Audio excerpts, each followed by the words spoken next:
Comics. Big frog leg and so long. Welcome to the Thwippin' Aftershow for the podcast We Like Comics Because They Have No Bones. I'm Joe Getcho. And I'm Mike White. And today we're going to break down the creative team behind Superior Spider-Man Goblin Nation, written by Christos Gage and Dan Slott, penciled by Giuseppe Camuncoli, and this was published in 2014 by Marvel Comics. That's right. We'll also take you on an overview of 60 years of the Amazing Spider-Man comics and also talk about listener comments. So yeah, it's going to be a fun time in this after show. Peter, Otto, the power of the sun.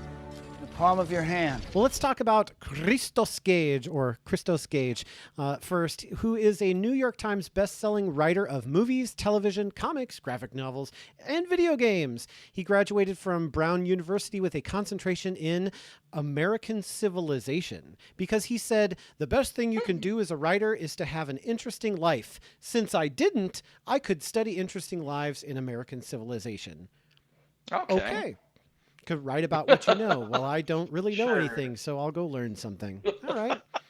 But before making his mark in comic books, he and his wife actually worked as screenwriters in Hollywood. They wrote for TV shows like Law & Order, SVU, and Numbers. However, the frustration of seeing their scripts remain unproduced led them to explore other avenues, which resulted in Gage's entry into the comic book industry in 2004 with the Deadshot miniseries for DC Comics.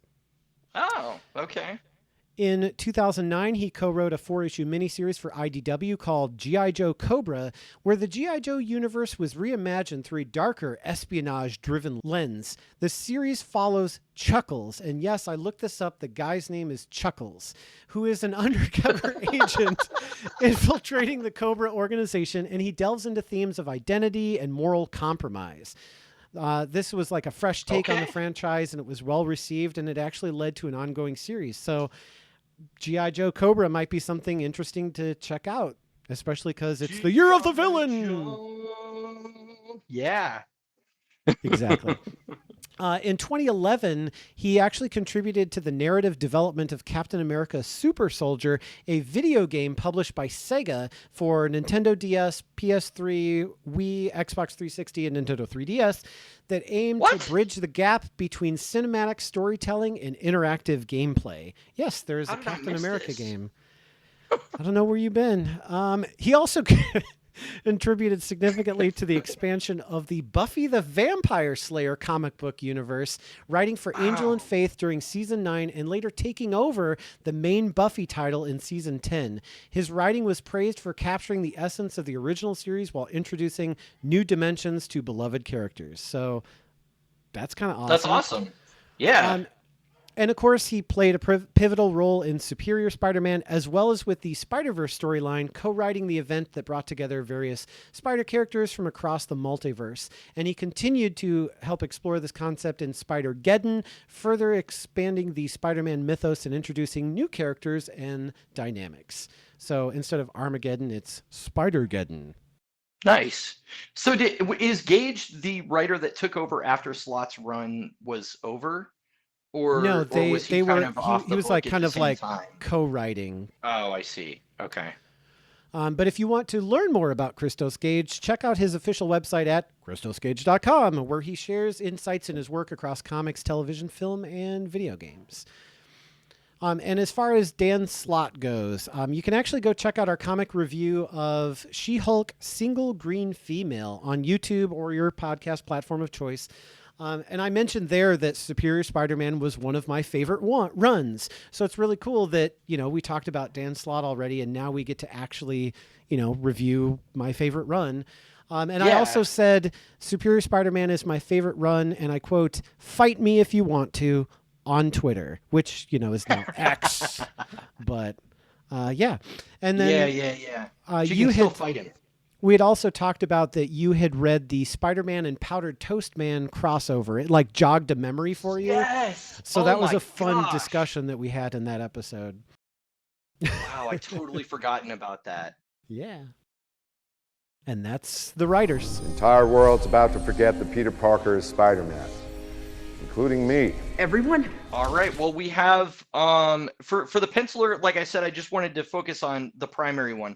So for issues 27 through 31, we had Giuseppe Gamancoli. Gamancoli. Which, I think I'm giving it enough zhuzh like that, and that's appropriate because he is an Italian comic book artist that has done a lot of sequential art for the big two, but he's never signed an exclusive contract with either one, which is actually pretty unique. Most of the time they will, either Marvel or DC will see somebody and be like, well, we want to lock you in to the next 5 years only working for us. So probably due to the fact that he's never signed an exclusive contract, his two most well-known works are Amazing and Superior Spider-Man and Hellblazer during its original Vertigo imprint run. So this is during the time when the Vertigo universe was sort of DC adjacent. The DC characters existed in it, but the continuity of what was happening in Vertigo didn't necessarily line up with the mainline titles. So Hellblazer was kind of its own, with John Constantine's title. It was kind of its own thing at that point. The other notable works of Camuncoli's include Swamp Thing, again, during the Vertigo era, Robin, and most recently, The Other History of the DC Universe. At Marvel, he's had a short run on Hulk, Fantastic Four, and more recently, a 25-issue run on Darth Vader with one of our favorite writers, Charles Soule. So nice. That might actually be something that we want to check out at some point. Yeah. When I saw that, I was like, oh, wow. So it's like two creators that we like. So that was pretty That's cool. awesome. He also penciled all 9 issues of Captain Atom Armageddon, which I actually mentioned during the Wildstorm Breakdown after show. If you remember, I talked about Captain Atom briefly transferred to the Wildstorm universe. And that series was penciled in its entirety by Camuncoli. So okay. He currently resides in Reggio Emilia, Italy, and he is fluent in French, Italian, and English. So he speaks 3 languages. He stated that he actually prefers working on darker characters like Constantine or Daken, Dark Wolverine. So it's kind of ironic that he's become famous for his spider work, because that's not what he sort of gravitates towards as a job. So, and that's what I have on our penciler today. Pencil it in. Peter! Yeah?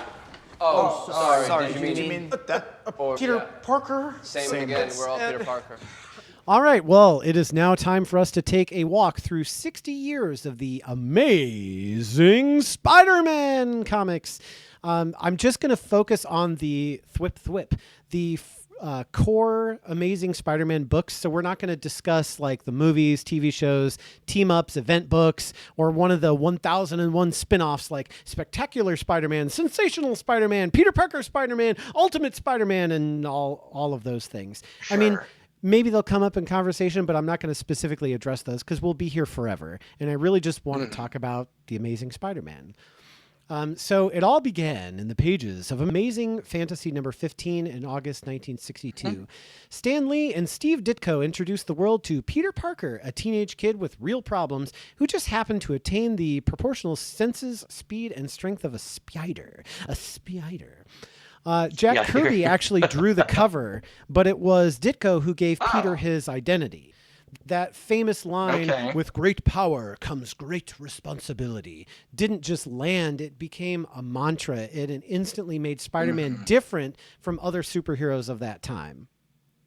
So 7 months later, Amazing Spider-Man #1 debuted with Lee still writing and Ditko on art duties, but they had the foundation set. This was a series about a guy juggling grief, guilt, money, and heroism. The early dynamic between Peter and Aunt May, the awkward tension with Flash Thompson, and that heavy shadow of Uncle Ben's death. It wasn't just like a soap opera, it was moral weight, and it really made Spider-Man the character who's always struggling to do the right thing, even when it costs him everything.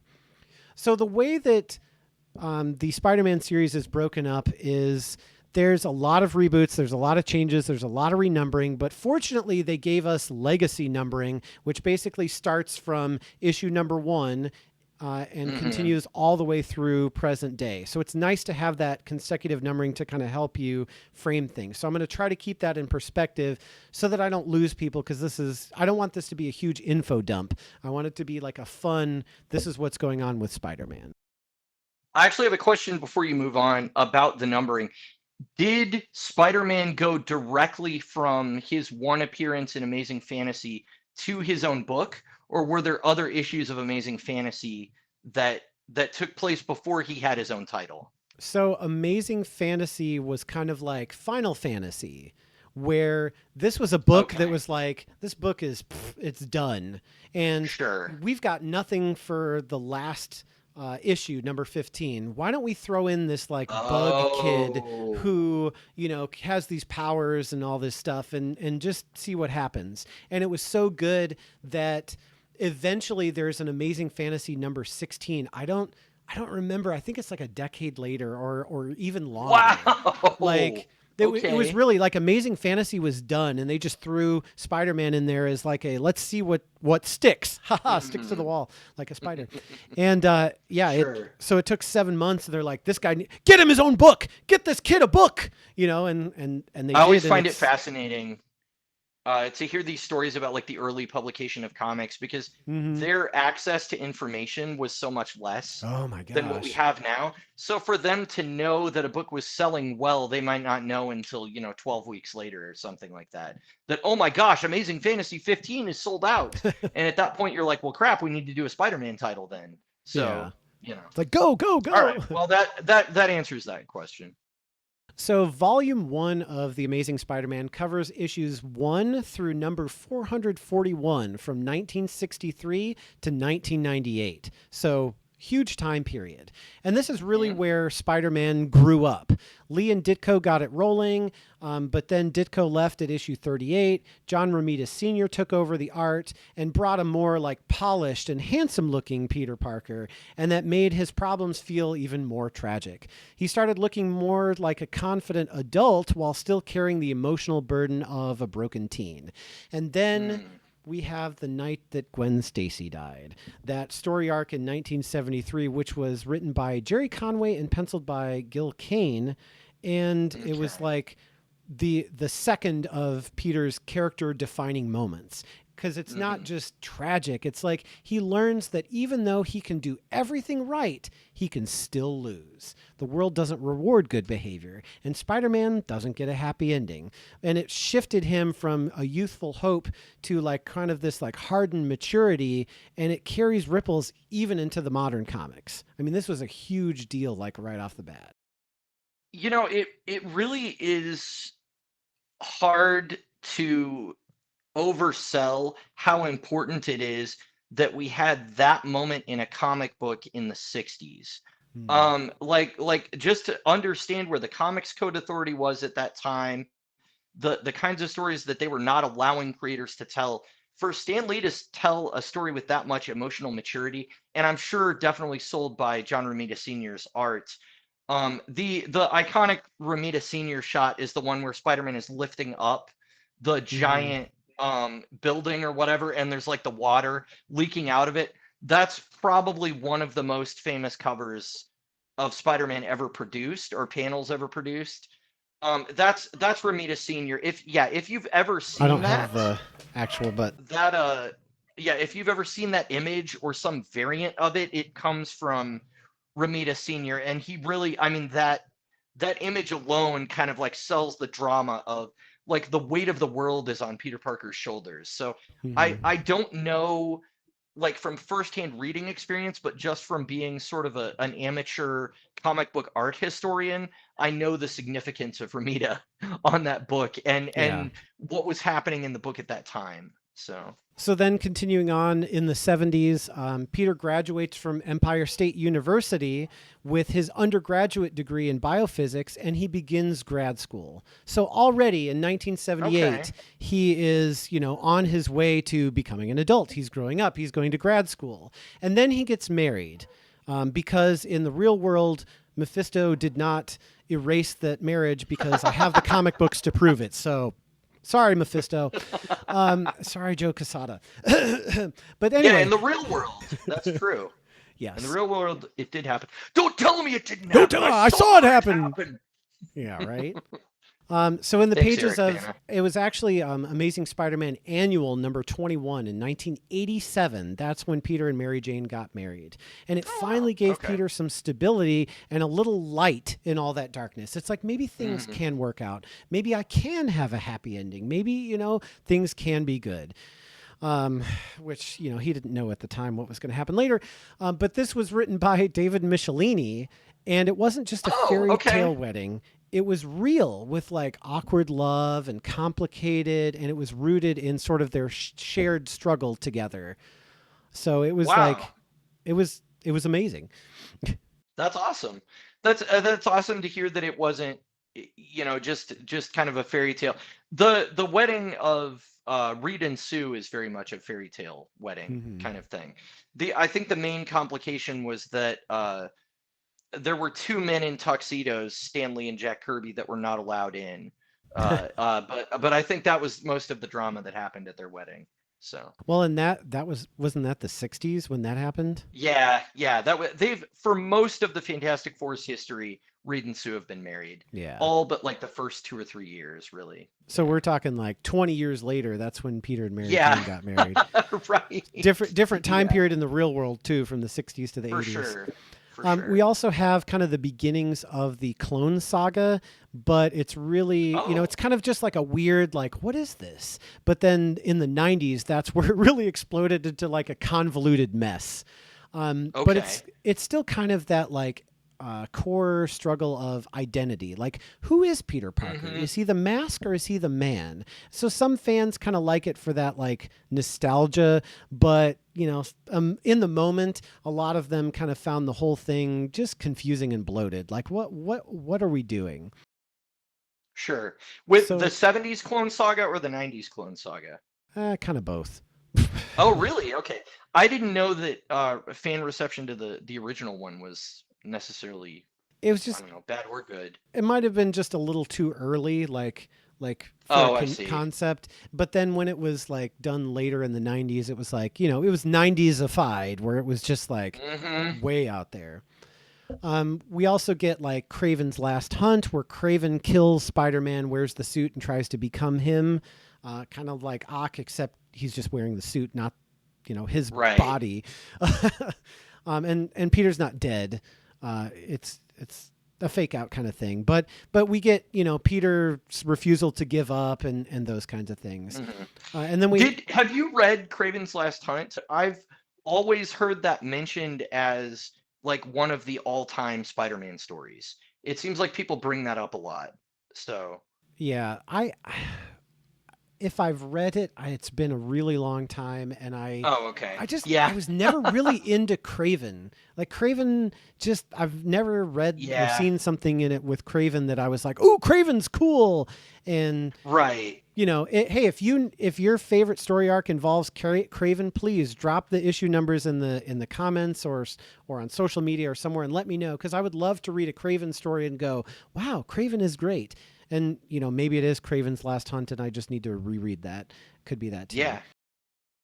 But what most people think is cool is the Symbiote Saga, or Symbiote. There you go. Black Suit Spider-Man, which started in number 252 in 1984. It's cool, but underneath it's about temptation because it gives him power without effort, but it's corrupting him. So it's like a battle between corruption and surrender. And eventually we get Venom in Amazing Spider-Man number 300 in 1988. And so we have David Michelini again and Todd McFarlane, who give us a villain who is Peter's shadow self, literally born from his own choices, which is cool. There's a lot of argument over which issue is actually Venom's first appearance, because it's just a black suit, and then I think he appears in shadow in the previous issue and actually has dialogue even, but then there's actually a full panel where he's revealed in issue 300, I think, and that's considered his first appearance. But I only mention that because my local comic book shop owner was telling me about that at one point. He's like, so it's interesting because this is the issue that people say is worth money, but he actually talks in this issue before it. So it's kind of funny that they don't count that. And I was like, is there any consistency with that? And he's like, no, they just people arbitrarily decide like, no, this counts as his first appearance, and that was like a cameo or something. So the thing that sticks in my mind the most from that is when he can't get the black suit off and he goes to the Fantastic Four and Reed gets the suit off of him, but now he's, in his Spidey underwear.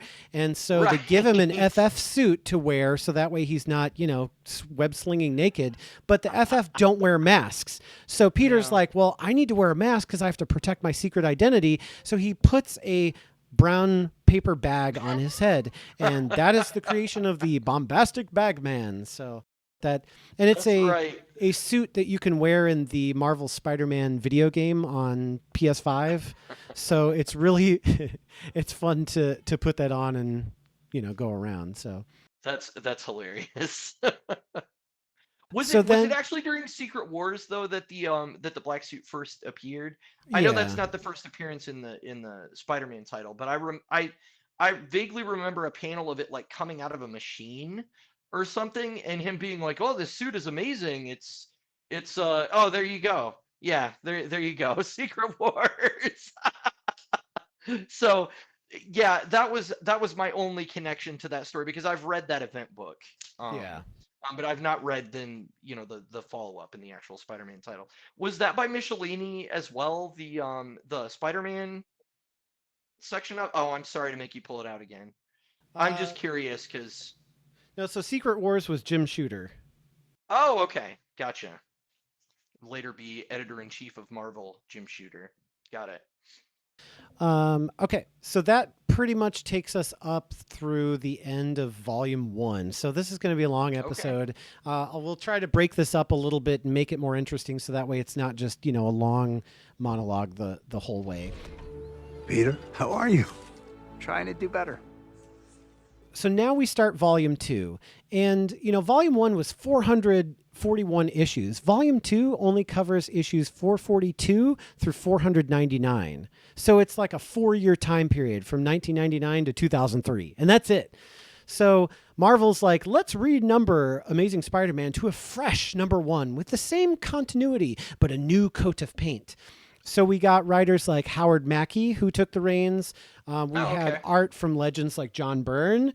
We also had Peter trying to refine his purpose. It's not really like a fan favorite era, but it's kind of like a pivotal transition moment because Peter's trying to reset himself after years of pain, and he's not really sure how to. So it's kind of like, again, the growing pains of, we're still moving Spider-Man forward. We're still evolving him. We're still taking him in and moving him forward.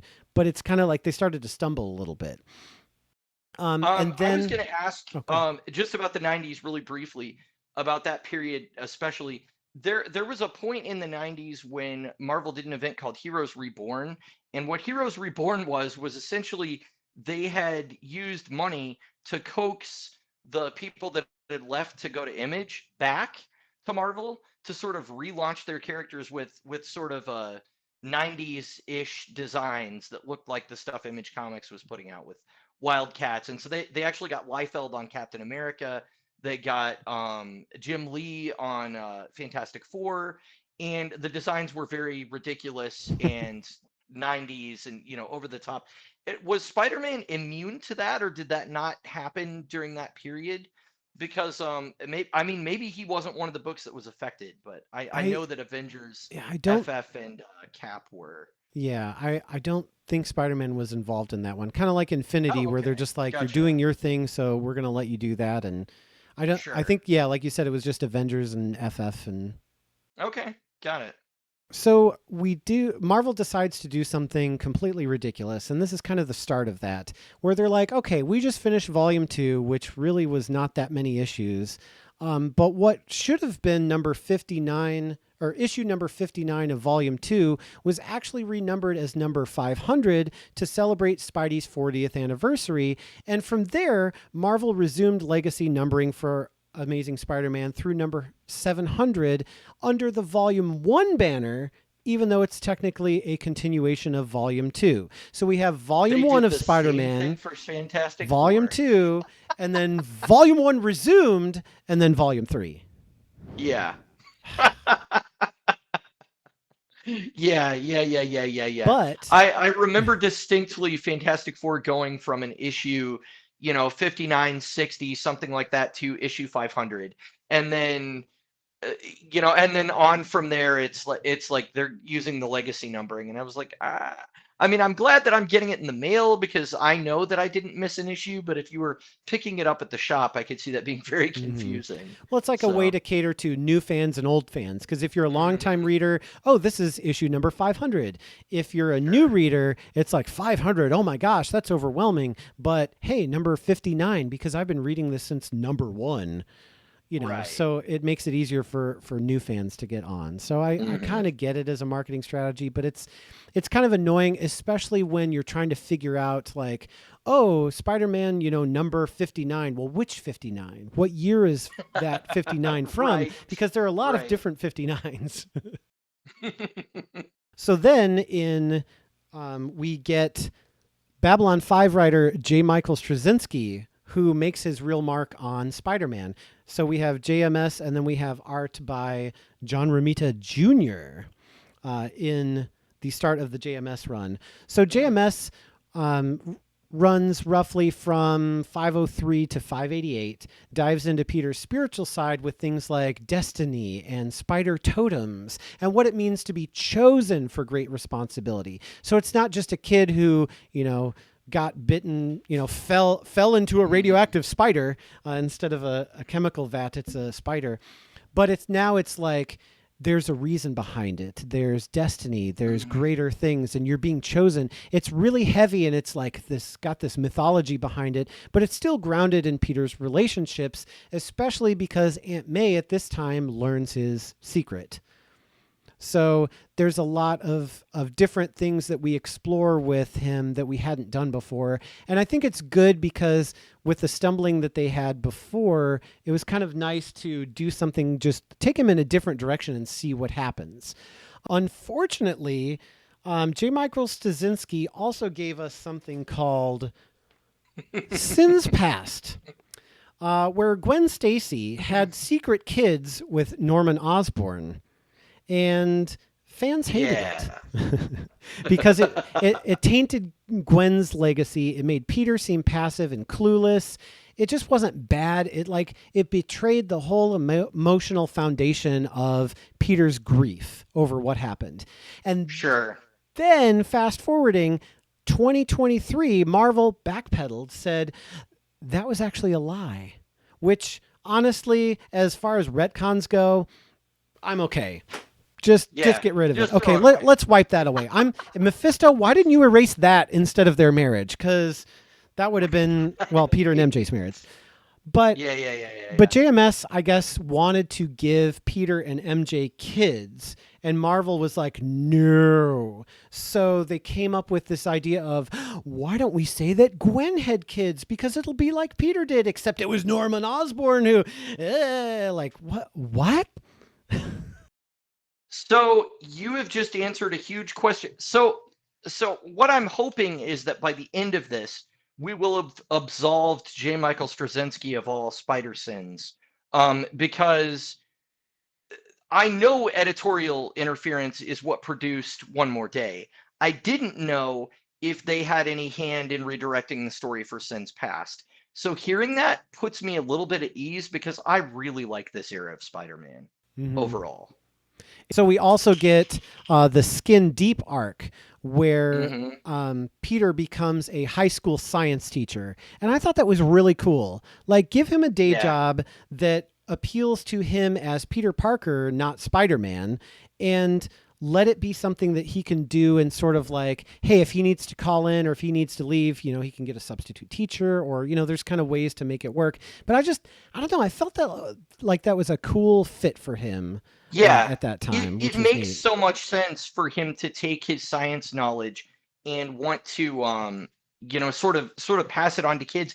I remember a story from JMS's run as well, where there was a kid that was getting bullied or something like that, that he was kind of seeing his own experiences in this kid and going like, oh man, that was me. Or there was a kid like that when I was growing up, but I didn't say anything because he was nerdier than me. And I was like, I didn't want to get bullied. And so again, it was like playing with those. You can kind of explore the high school dynamics that he had without de-aging him to a child, you know? Yeah. So I thought that was a good idea. So not directly a part of Amazing Spider-Man, but I wanted to mention that Peter actually does have vague memories of the altered reality from the House of M. Oh, well, that I did not know. So I actually have the event book, and then I have the specific Spider-Man Okay. House of M story. So Peter gets to be a beloved celebrity. He's married to Gwen Stacy. Uncle Ben is alive. Everything is great Wow. until things start to unravel like they always do. So it's like everybody's living different lives, and I think most of everybody in House of M is like not really happy with their lives. And so when they realize that No. something is wrong, who is it? Somebody gives them like a vision of their real life and says, this isn't real. Here, let me show you. And when it comes to Peter, it's like, just let the boy dream. Just leave him be. Oh, man. That was a hard one to read. And then we switch gears to Civil War, where Spider-Man unmasks in front of the whole world and everyone knows his identity, and Aunt May gets shot. It was a big deal. It was a big deal deal. that he unmasked. I remember like news outlets picking it up and stuff. And I think we've talked about Civil War briefly. I mean, well, really in our first episode, we were talking about Avengers Disassembled, which was kind of the Bendis's preamble that ended up leading to Mark Millar's, that eventually ended up leading to Mark Millar's Civil War event. And with both of those events, it's one of those things where I think we kind of agreed that we're like, the event itself maybe but the sort of status quo change that came out of it across the line was interesting. So, having Peter's identity out there, that's a big change. Now let's explore that in Amazing Spider-Man and see how it's different, So I like it when they kind of take those big swings sometimes. I would agree with you, except what happens afterwards is that in 2007, there's a little story called One More Day, where we have to save Aunt May's life. Never mind. So here it comes. I do not have that on my shelf. I am not a collector in that way, and I have read it, but I don't want it on my shelf. Ugh. It's almost like you don't want to pay money for something that you hate. Well, that's what everybody else did, and so Marvel's like, look, we made the right decision because everybody's buying it. Yay, money, money, money. So if you're not familiar with One More Day, basically, to save Aunt May's life, Peter makes a deal. Mephisto, who is the Marvel devil, saves her, but he gets to rewrite reality such that Peter and MJ were never married in the new continuity. And it's so controversial because it undoes years of earned emotional growth, and it left a huge scar. But it saved Aunt May's life, and we made everyone forget about his unmasking during Civil War, which makes his civilian identity once again a secret. So, victory, yay. But Marvel's crazy. But Marvel was like, this is what we need to do, because how they were like, how can we break up MJ and Peter so that way we can have them no longer married and explore different things? Because the reality is, once a superhero is married, you can't, like Superman, if he and Lois are married, you can't say, well, what happens if Superman dates Diana? Well, we know what's going to happen. There's going to be a big fight. But Sure. You don't want to explain that to kids. Like, ooh, Spider-Man's cool. Well, honey, Spider-Man's a divorcee. He divorced his wife to go run off with this forensic scientist. So, so that's why Marvel was like, we need a comic book reason why they aren't married. I know. Let's use the devil to erase it from existence. So that way we don't have to tell the kids that Spider-Man grew up, he grew some facial hair and decided that he was no longer going to be a supporting husband and he left his wife. I mean, I get it, but come on. So what you did was you got the character out of the situation without breaking the character, but you kind of broke the rest of the world around him, which is not ideal either. Well, So I have yeah. done some investigation into this in the past. My understanding is that Joe Quesada, or Jose Mhm. Quesada, however you want to say And it, the rest of who Jose who was Quesada. exactly who was editor-in-chief of Marvel at the time. My understanding is that he went through a divorce very close to this time, and that his editorial decision was, well, I can't be happy, so Spider-Man's the everyman, so he can't be happy now either. Um, Now, the thing that always upset me was that J. Michael Straczynski's name was also attached to it, and I absolutely love the man's writing. I think he did a great job on his Spider-Man run. Again, sins past notwithstanding. Um, and really, J. Michael Straczynski's run on Spider-Man is kind of the definitive Spider-Man for me. That's the one that I read as it was coming out. When you were buying the trades when they were new, you would read it, you would give it to me, I would borrow it, then I would read it. And that's the closest that I've ever had to an experience of kind of being in the know of Spider-Man as it's coming out. So it's funny because it's such a recent run. I mean, it's what, 25 years old, but that to me is kind of, that's Spider-Man. Seeing him as an adult, seeing him kind of grappling with adult problems, not dating around, but being a husband, and all of those things are sort of core to what I think of when I think of Spider-Man. So One More Day kind of just erases a lot of that character development, like you said, because now it's so bad that I believe the panel at the end of One More Day after that event happens is Peter Parker kissing some rando at a club. Like, it's that bad. It's almost like they were rubbing the reader's face in it, going like, look, he's with a new woman already, Hmm. and I just it feels mean spirited on the part of the creators towards the fans. Yeah. And I think that's the part that I really I understand why Spider-Man fans have trouble letting go of it, because it does feel like they're not just targeting Spider-Man, they're targeting you, the reader, and Right. that sucks. Well, and it's like your favorite stories from the era when they were married Mm-hmm. no longer exist. Right. So Right. it's not just that we're taking Spider-Man in a new direction. It's like everything that you read, like we were born in the Mm-hmm. 80s. So if I had, come out of the gates reading Spider-Man, Right. it would have been like everything that I read as a child and that I knew and loved about Spider-Man. He's not that person anymore. He doesn't exist. I mean, he'd It's like been they married erased since him. we were 5 years old. So that's before Yeah. we were probably reading comic books. I Well, mean, that's what I mean. It's like if I came out of the yeah, gates, so reading comics, like yeah, exactly. that would have been obviously if you were an adult or even a kid at that point and you could read those comics. Like if you were the person that was reading those and then you stuck with it and then kept reading in 2007 when this came out, I'm very sorry. Like, oh my gosh, I tell us in the comments. Like if you need somebody to vent to or you need to talk, let Yeah. like, oh man, that would have been tough. But it gets worse. It gets worse because Oh no. so this was the like end of JMS's run, and Joe Quesada's like, hey, let's have you go out with a bang, and I'm going to step in, and I think he did the art for it and was like, I'm going to step in and really drive this through. Like you said, he had a personal stake in it, so Yeah. it's like, let's partner together and have JMS go out with a bang, and it's like he went out with a whimper. Yeah. Kind of. So we have to, what do we do next? So we did One More Day. We kicked Spider-Man in the crotch. What do we do now?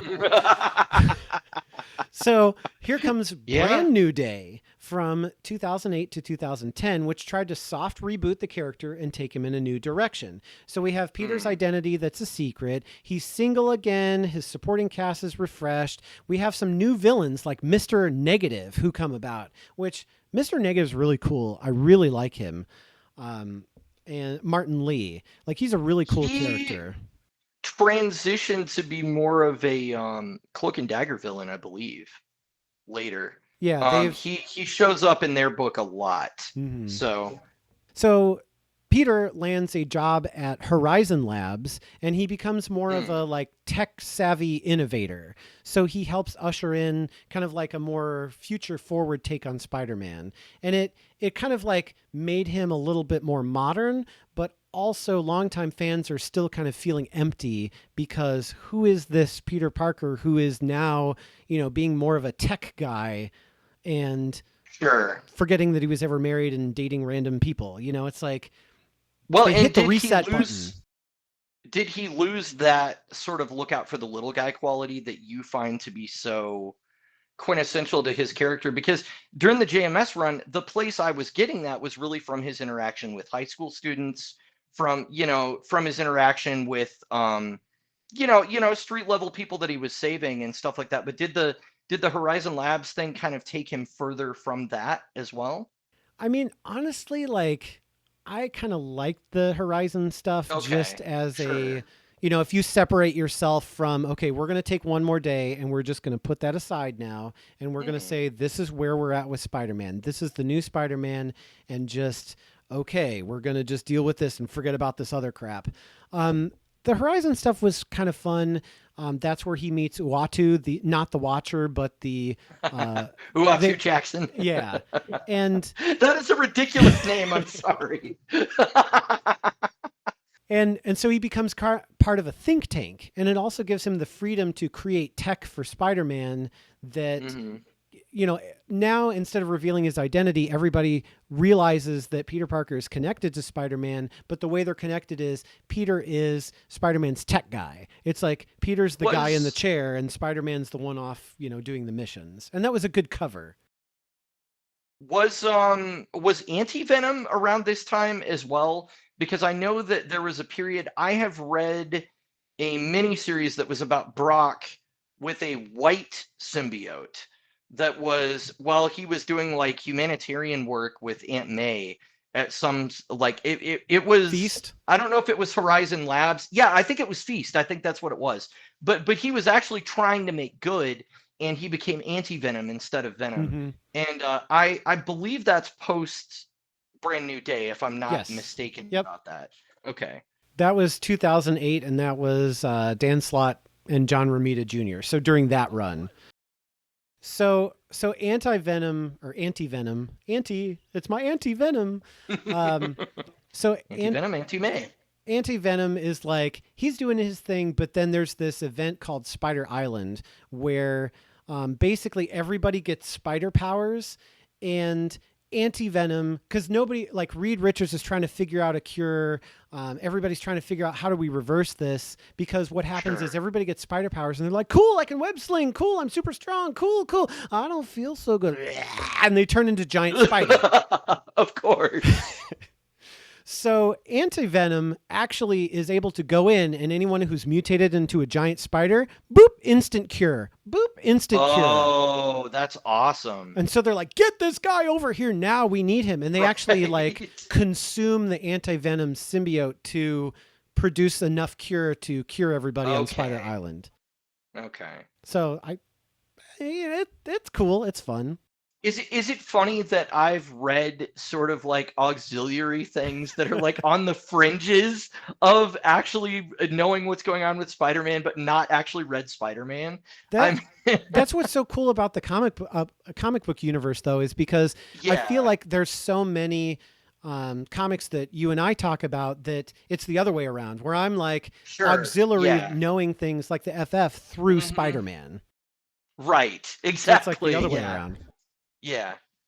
But then we decided to rub some salt in the wound from one more day and say, you know what? We never really explained why Peter's identity is a secret. So I know, so it's called One Moment in Time, and it's Amazing Spider-Man 638 through 641.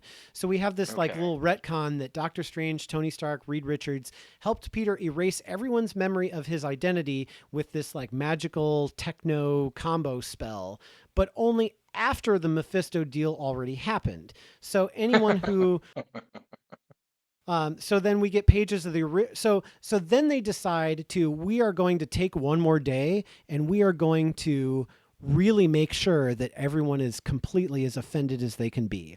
And so what they do Wow. is, in one moment in time, they take pages of the original wedding between Peter and MJ from 1987, and they splice in new material in the middle that shows you exactly how the original narrative changed, such that Peter and MJ never made it to their wedding day, never got married, and MJ basically reamed him a new one and was like, I'm done with you, I'm out. Oh, that's just dragging it through the mud, man.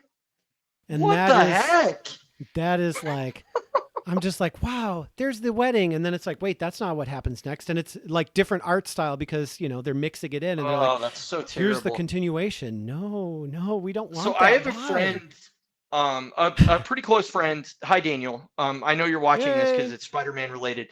That has basically been like, I've tried to get into Spider-Man comics multiple times since One More Day, and I just can't handle it because every time they go up to the edge of like walking it back, then they snatch it away. And it's almost like Marvel has done that multiple times now. So I guess this is instance one of them going, let's give you a little hope, and look, here's the wedding, Yeah. but oh, look, it didn't play out how you remember, which is just, oh, that sucks, man. Yeah. So once you get past that, and we get closer to like Amazing Spider-Man 657, now we've got Johnny Storm is dead, comic book dead. Sure. And right. his last request is Spider-Man, his buddy, should join the FF. Yep. But the FF is not the Fantastic Four. They are the Future Foundation, wearing these weird white suits that kind of make Spider-Man look like Anti-Venom, which is weird.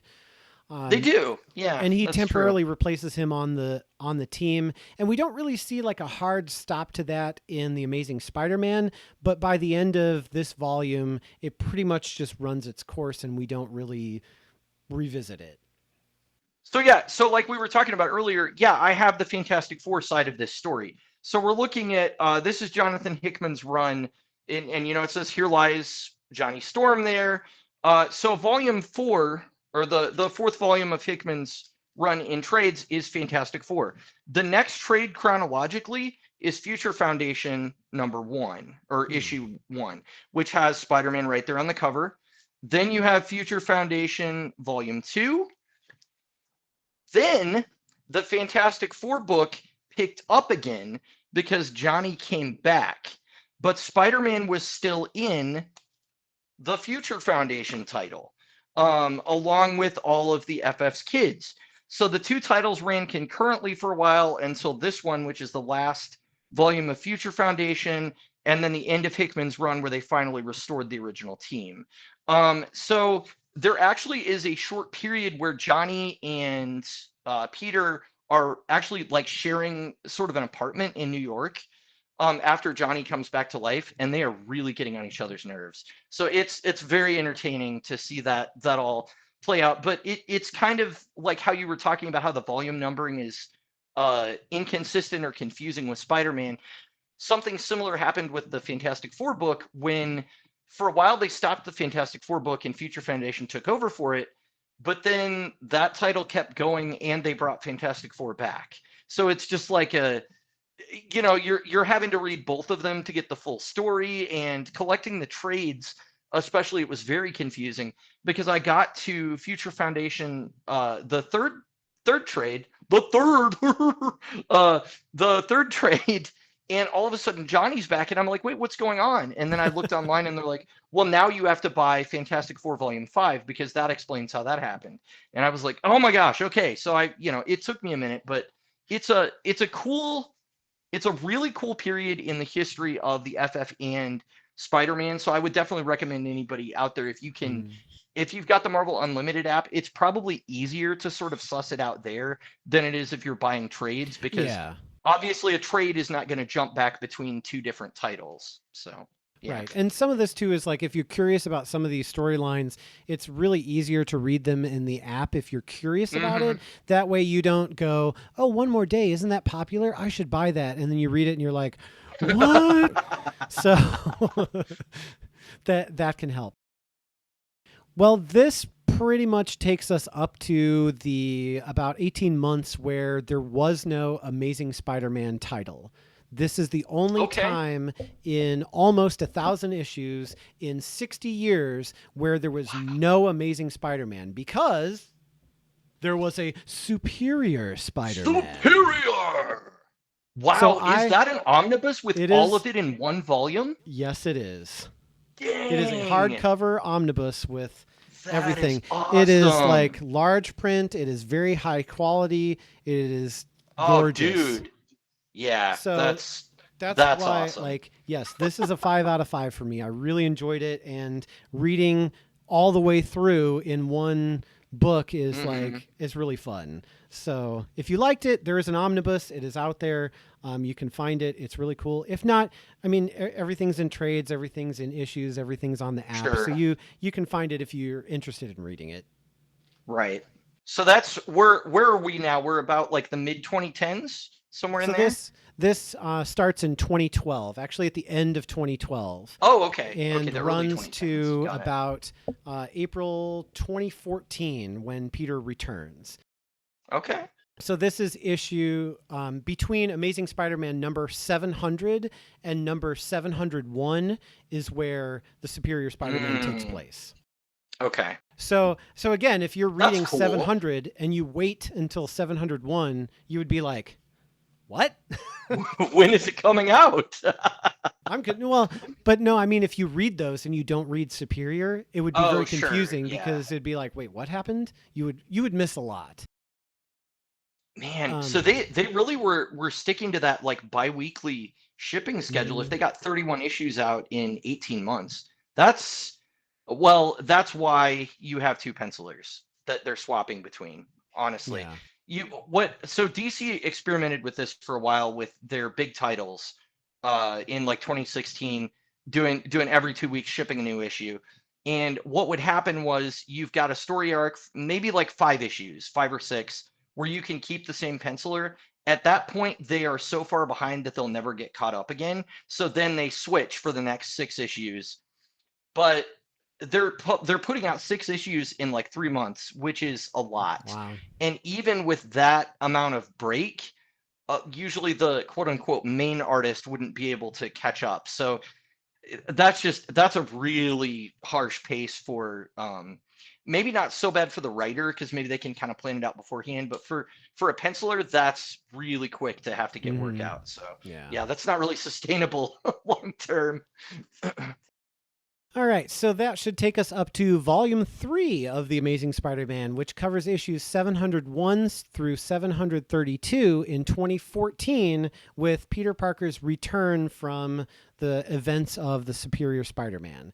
So we get, a soft reboot. Again, Peter's back in his body. Otto's mess is everywhere, and Peter's trying to pick up the pieces. And we get kind of like another retelling of Spider-Man's early days, just to kind of say, hey, we hear you. We kind of screwed up. So here's us showing you some goodwill to say, look, it's really the Spider-Man we promise. Right. We also have the original Sin arc, which introduces Silk, or Cindy Moon, who is bitten by the same spider as Peter that had been hidden away for years, apparently. Okay. I know of Original Sin only because Nova had tie-ins to it, and I had no idea what was going on in that half of the trade. So that's all I know, is that it was confusing me. So. Well, it's a large crossover event, so it's not really a single Spider-Man story, of course, but it wasn't solely focused on him, but it was kind of like that's the big takeaway was we get Cindy Silk, Moon. which is she's a cool character. She's kind of a spaz, but I mean she's cool, and she weaves the webs from her fingertips, and so she makes her costume literally out of her webbing. Oh. Which again, same spider that bit Peter, so how does that happen? But yeah, whatever. Comic books, that's how. Something Hydra torture for years. I don't know. So then we get the lovely Spider-Verse, where we say, So you know lovely. what? Spider-Man has had a lot of questions about identity and who he is and what makes Spider-Man. You know what would be a really good idea is if we made a bajillion Spider-Man, but they're all alternate realities of different types of Spider-Man related people with Spider-Man powers who have names that even sound similar to Peter's name. And we're also going to have a pig that has spider powers. And we're going to retell some previous comics as well and bring Moreland in and say, you know, actually they feed on the spider essence. And so they're going around to all the realities and they're stealing the essence from different spider related characters. And then we punch Peter in the gut again and we say, guess what? There's a reality out there where Uncle Ben is Spider-Man. Uncle Ben! Of course. So if even if like an older guy gets bit by the spider, I guess he still gains the proportional strength and speed of a spider. If a person is bit by a spider in the woods and there's no one else around, does he get powers or not? That's the question. Well, in our world, he potentially gets venom, but not powers. We are Venom, Eddie, like a turd in the wind. Headless All thing. we are is turds in the wind. Exactly. But it's cool because we get some really awesome characters like Spider-Gwen, Spider-Man Noir, and a crap ton more. Crap ton, that is official unit of measurement. Yes, Nicolas Cage as Spider-Man Noir. That if they ever do something with that, like a solo series, like with him narrating, whether it's animated or not, that'd be pretty cool. That'd be neat. It would. It really would. So then that takes us up to 2015 for Volume 4, which covers issues 733 to 788, which kicks off the post-Secret Wars and part of the all-new, all-different Marvel relaunch. Ah, okay. I remember this era. Yeah.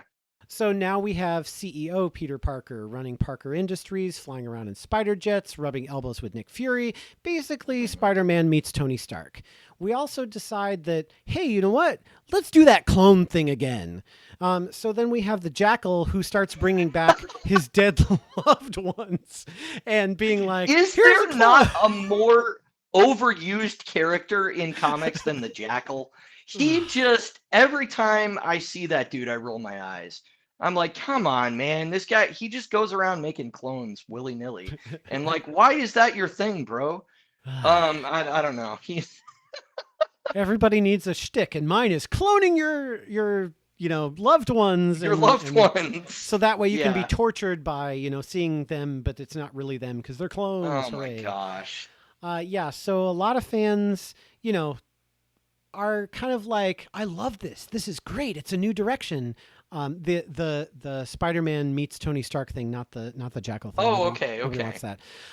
Some fans love that, but others thought that, now we're straying a little too far from his street level roots because he's not the street level guy anymore. He's some CEO who's, off doing things that, are not involved with the street level.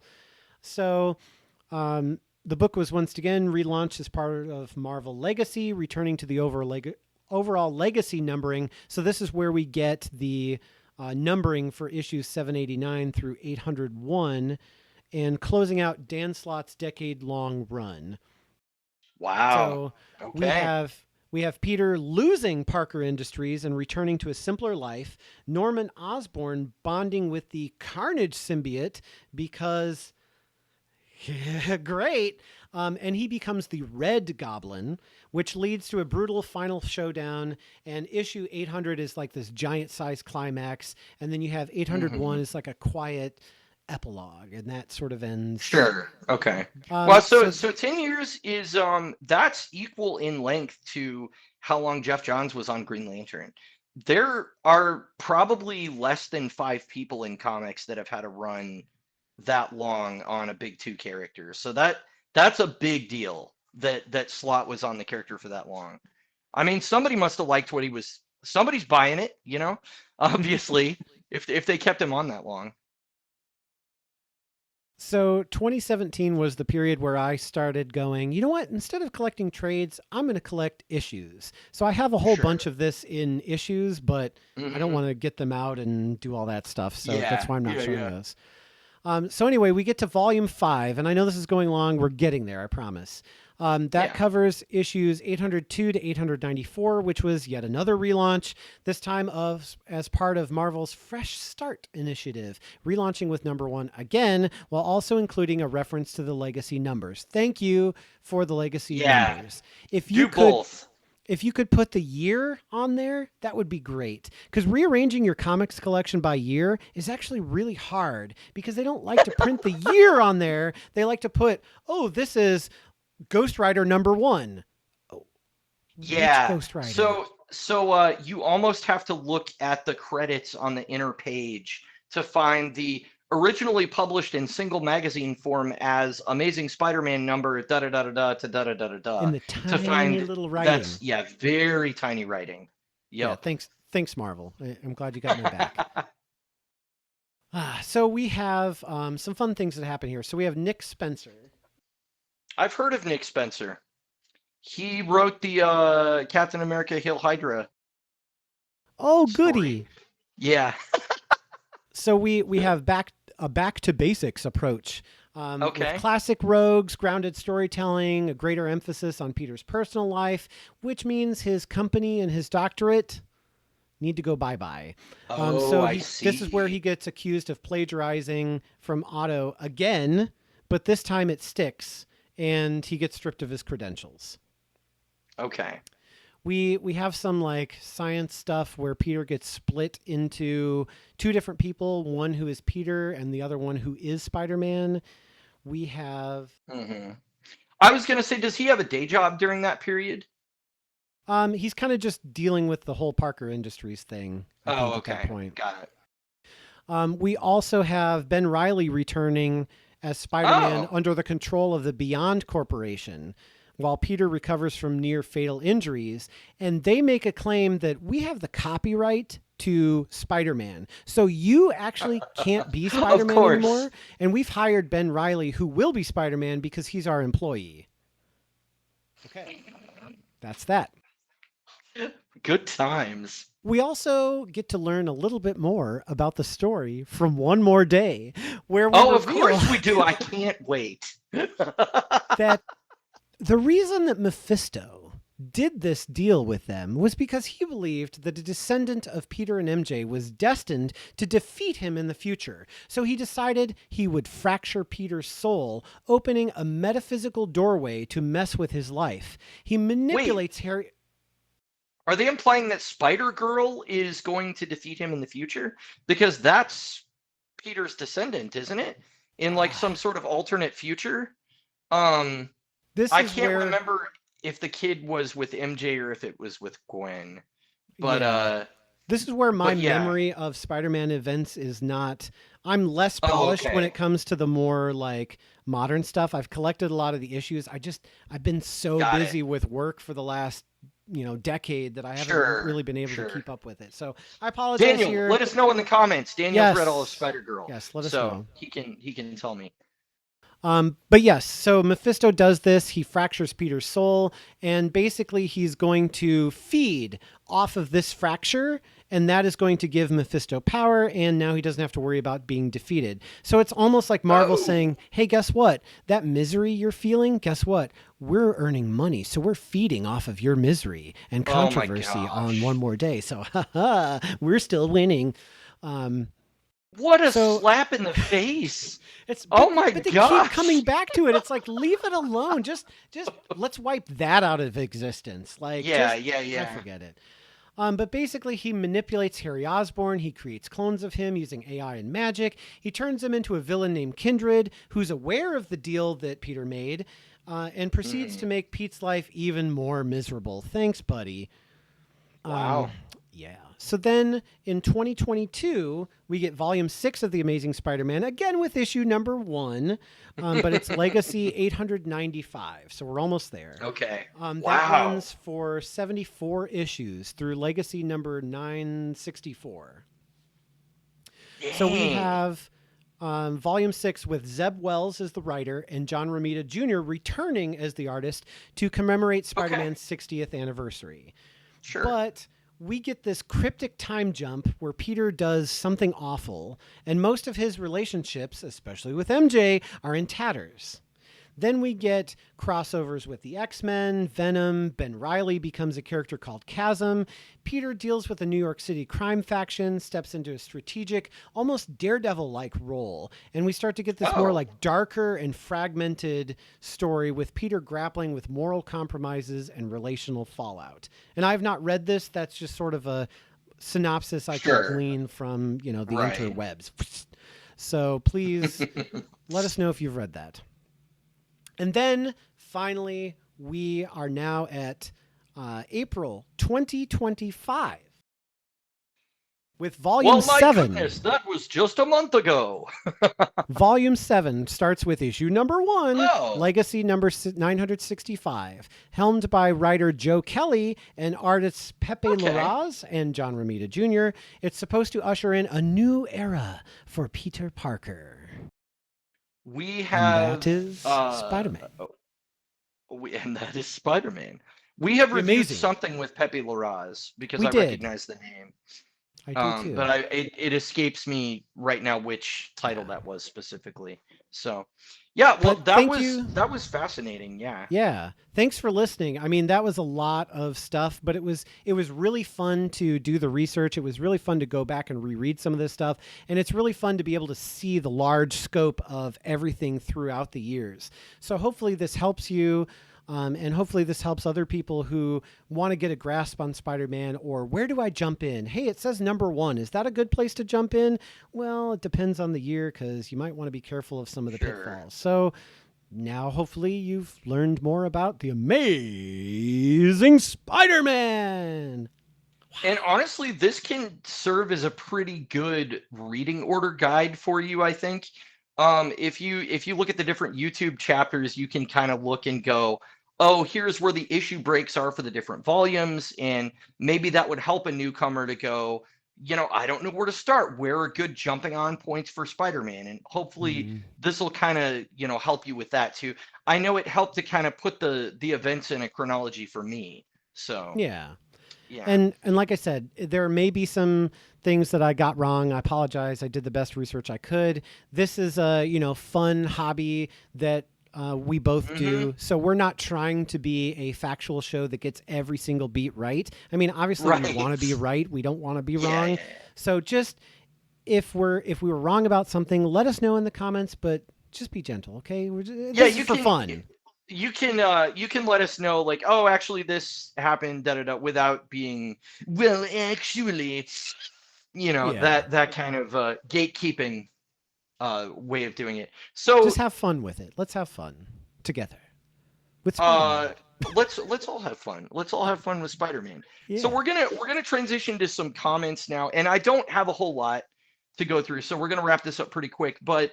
The question I wanted to put to you before we do listener comments that I thought of while you were going through all of Spider-Man's history was, do you think that shock value sells so well that Marvel editorial is just going to keep having writers do these things to kind of stir the pot? Because I think ultimately the problem is people are very unhappy, but they're still buying Amazing Spider-Man.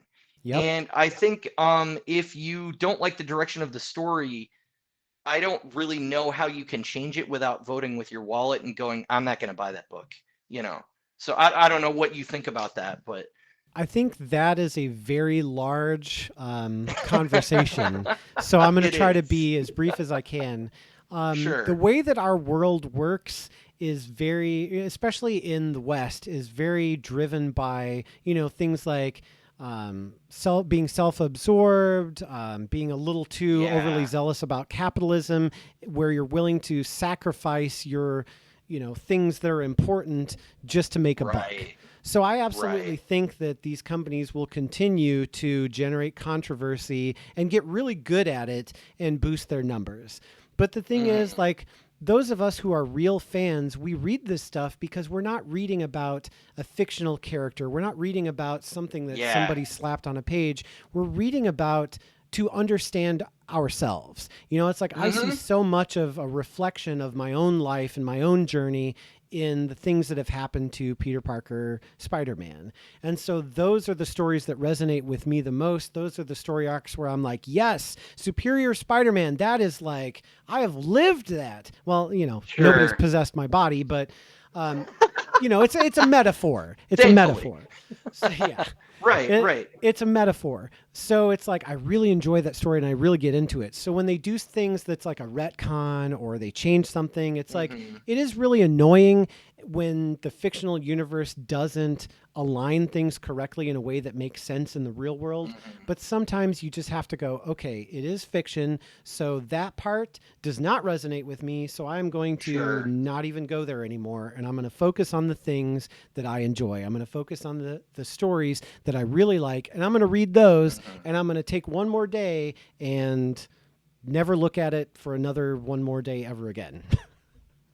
You know, I think that's a really good way to look at it because there's a lot of discussion in fandom about, there's people that talk about toxic fans, which are the people that say that, like, I own this because I've been reading it for so long and you owe it to me the writers to write the stories that I want. And so that's one extreme. And then, you know, the other extreme is kind of the business side of it where they're going, well, what can we do to make a short-term buck? And they're kind of ignoring maybe their long-term readers and the people that have kept them going all these years, you know, with their sales support. And I think ultimately that the shock value stuff eventually is gonna get old, and I think that it's gonna stop producing so many sales.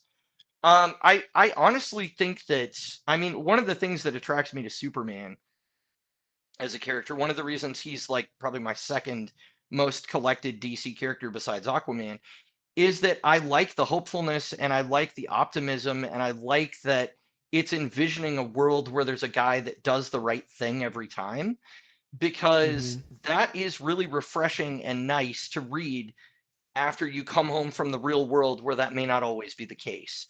So, you know, it's really nice to pick up a book and see that character with the moral center that's going to make the right call, that's going to save that person instead of making a quick buck. And I think that in the early 2000s, I was very taken with the sort of sensationalist stuff that they were doing, like with Civil War and a lot of those kind of things. But now I'm at a point where I'm like, you know, I really want to read about somebody that actually cares about their fellow man. Like that that is something that gets me excited to read comics more than seeing who got killed this month or what horrible thing they're gonna inflict on Peter Parker. So yeah, all right. I mean, I realize that was a very broad question, but just as you were talking about his history and all the moments where editorial kind of had a chance to right the ship and then they were like, why don't we swerve it into controversy? Why don't we just make it worse? I do think that's kind of a focus of our kind of clickbait culture too. Yeah. Not to get on too much of a tangent, but the result of Tom King's Catwoman Batman wedding was leaked to the New York Times before the issue released. That's how much people are trying to get clicks. And what it resulted in was people canceling pre-orders of books that they had bought at comic book stores because they're like, oh, so she's going to leave him at the altar? Well, I don't want to read that. So I'm good. I'm going to cancel my pre-order. And all these comic book stores nationwide lost tons of money because people were just going, no, I don't want that. So it's that the media is trying to force creativity into a direction that will help them in the short term, but I think in the long term, good stories are going to win out. Yeah. So I don't know. I will leave us with this thought is that the thing that makes me more upset than One More Day or any of the stuff that they did afterwards, or like what you just said of, you know, generating controversy and trying to make a buck and blah, blah, blah. The thing that irks me more than that is when people say, but comic books are for kids. Spider-Man is for kids. Oh my gosh. And I'm just like, yeah. okay. Okay, yeah, these are children's Yeah. stories. Okay, let's market Yeah. for children. Okay, yeah, yeah, all right. Yeah. Oh, Yeah, pop it's vinyls, it's those are for really kids. it's really not anymore. It's really there. This is our version of mythology that we have in our culture. Right. I mean, for better or worse, these are our myths. These are kind of our stories that we go to that inspire us and Mhm. make us feel things. And there's a reason that DC and Marvel have lasted as long as they have. I mean, because Right. there is a certain widespread appeal that hits everybody about these characters. So Exactly. yeah. Okay. Well, with that very long-winded reply out of the way, so Nate, again, thank you so much for commenting. Yeah. A lot of times I get so many of your comments that I want to trim it down to just like one to focus on for time. But one thing that he brought out, he said, Joe's enthusiasm over the main man makes me want you guys to review a Lobo comic. The character has many, but one I see recommended a lot is his 1990 miniseries. So, yeah, somebody I never even considered for Year of the Villain is Lobo, but he would be a Yeah. perfect fit. Well, and we love the So- 90s, so it Yeah, we probably do. would be really We fun really to review. do. Okay, we got to check that out. Um, If we don't get to yeah. review it, we can always do it next We can next always year, add Lobo or in the just schedule read it somewhere else. read it on the side or something. But yeah, we'll take a note of that and look into it, because I mean, sounds interesting. I love Lobo Yeah. from the animated series that I've seen. So reading a comic would Yeah. be fun, especially in the 90s. I feel like that's a really good era for a character like that. Yeah, he seems to fit right in there. So we also have from Green Goblin Ock Venom, which is hi out there, Daniel. I know you're obviously a Hey. big Spider-Man fan. This is about our Doctor Doom episode. He said, I've read books of Doom before and I enjoy it. I liked your review of it. Here's hoping Doctor Doom, played by Robert Downey Jr., is the real Doctor Doom and not just an evil version of Oh. Tony Stark from another dimension. Yeah. So I actually am hoping that it is not the real Doctor Doom, and that we have a reveal that it's some sort of fake out and it's somebody else later on. So I'm not quite on board with you there. I don't really need Robert Downey Jr. to play another role in the MCU. He's a very Yeah. good actor. I think he's perfectly up to the task.